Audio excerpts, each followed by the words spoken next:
اب ان کی شادی ہوتی ہے حضرت زینب سے، جو حضور صلی اللہ علیہ وسلم کی گھر والی ہیں، حضرت زینب بنت جحش ام المومنین۔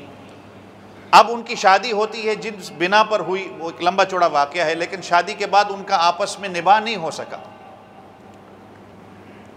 اور وہ روزانہ آ کے حضور اکرم صلی اللہ علیہ وسلم کو کہتے کہ ہمارا آپس میں تعلق نہیں بنتا، اور شادی کا معاملہ ہوتا ہی ایسا ہے، اگر بن گئی تو زندگی بن گئی، نہ بنی تو زندگی عذاب بن جاتی۔ تو حضرت زید بن حارثہ رسول اللہ صلی اللہ علیہ وسلم کو آ کے روز کہتے کہ اللہ کے رسول ہمارا تعلق نہیں بنتا، ہمارا نباہ نہیں ہوتا۔ آپ صلی اللہ علیہ وسلم بس اتنا کہتے کہ اللہ سے ڈرو، اللہ سے ڈرو، کوئی نہیں، اللہ خیر کرے گا، معاملہ ٹھیک ہو جائے گا، صبر کرو اور صبر کرو۔ لیکن دل میں حضور اکرم صلی اللہ علیہ وسلم کو پتہ تھا کہ ان کا معاملہ ٹھیک نہیں ہو سکتا۔ وَإِذْ تَقُولُ الَّذِي أَنْعَمَ اللَّهُ عَلَيْهِ وَأَنْعَمْتَ عَلَيْكَ زَوْجَكَ وَاتَّقِ اللَّهَ، یہ قرآن میں آتا ہے۔ تو اللہ نے یہ آیت اتاری، تو اللہ نے حضور اکرم صلی اللہ علیہ وسلم سے وحی کے ذریعے کہا کہ ان کو بتا دو، جب آپ کو پتہ ہے ان کا تعلق نہیں ہو سکتا، آپ ان کو بتا دو۔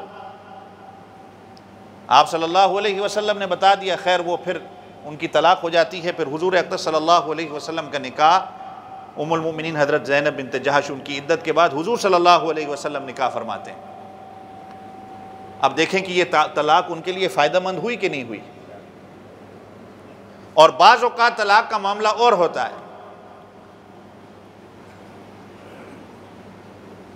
حضرت عائشہ رضی اللہ عنہا کی خادمہ ہیں حضرت بریرہ رضی اللہ عنہا، ان کا نکاح ہوتا ہے حضرت مغیث سے۔ یہ اس وقت تھا جب یہ دونوں خادمہ ہیں، غلام ہیں، یہ پرانے وقتوں میں جو غلام آزاد ہوا کرتے تھے۔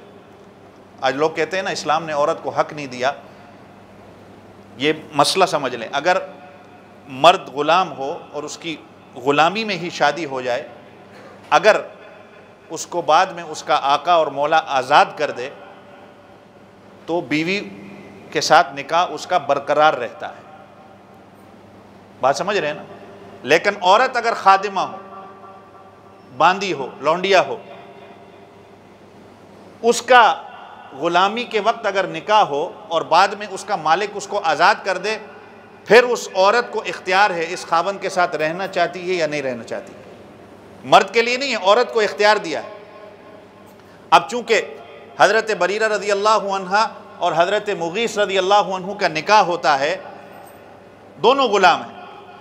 حضرت عائشہ رضی اللہ عنہ نے بعد میں حضرت بریرہ کو آزاد کر دیا کسی معاملے میں خوشی کے طور پہ۔ اب جیسے ہی وہ آزاد ہوتی ہیں، حضرت بریرہ رضی اللہ عنہ کو مسئلہ پتہ تھا، وہ خوبصورت تھی، ان کا رنگ بھی سانولا خوبصورت تھا۔ حضرت مغیث رضی اللہ عنہ کا رنگ تھوڑا سا سانولا تھا، ان کے مقابلے میں وہ اتنے خوبصورت نہیں تھے۔ اب چونکہ حضرت بریرہ کو مسئلہ پتہ تھا، جیسے ہی ان کو آزادی ملی، جب ان کا اختیار آیا، انہوں نے کہا میں تمہارے ساتھ نہیں رہنا چاہتی۔ حدیث پاک میں آتا ہے کہ حضرت مغیث اتنا روئے کہ ان کی داڑھی تر ہو گئی،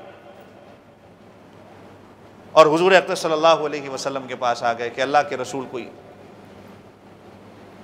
مسئلہ حل کر دو۔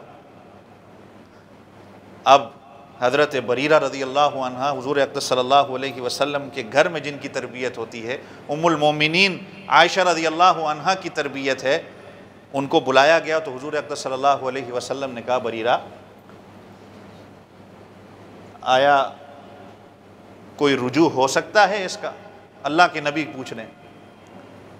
اب حضرت بریرہ کا جواب کیا آتا ہے، کہتی ہیں کہ آپ صلی اللہ علیہ وسلم آپ کا مشورہ ہے یا آپ کا حکم ہے؟ اگر آپ کا حکم ہے تو سر تسلیم خم، میرا جنازہ بھی یہیں سے اٹھے گا، اور اگر آپ کا مشورہ ہے تو مجھے ان کے ساتھ نہیں رہنا۔ پھر کہتے ہیں کہ اسلام نے عورت کو کیا حق دیا ہے؟ تو آپ صلی اللہ علیہ وسلم نے کہا کہ بریرہ میرا حکم نہیں ہے، میرا مشورہ ہے۔ تو کہا کہ آپ کا مشورہ ہے، پھر میں نہیں ان کے ساتھ رہ سکتی۔ یہاں طلاق کا معاملہ اور ہے، اور حضرت زید کے حوالے سے طلاق کا معاملہ اور تھا۔ تو جس سے پتہ چلتا ہے طلاق کبھی اچھا ہوتا ہے، کبھی میاں بیوی کے لیے، اور بعض اوقات حالات اور ہو جاتے ہیں۔ لیکن اس سے کیا پتہ چلتا ہے کہ کسی دن کے ساتھ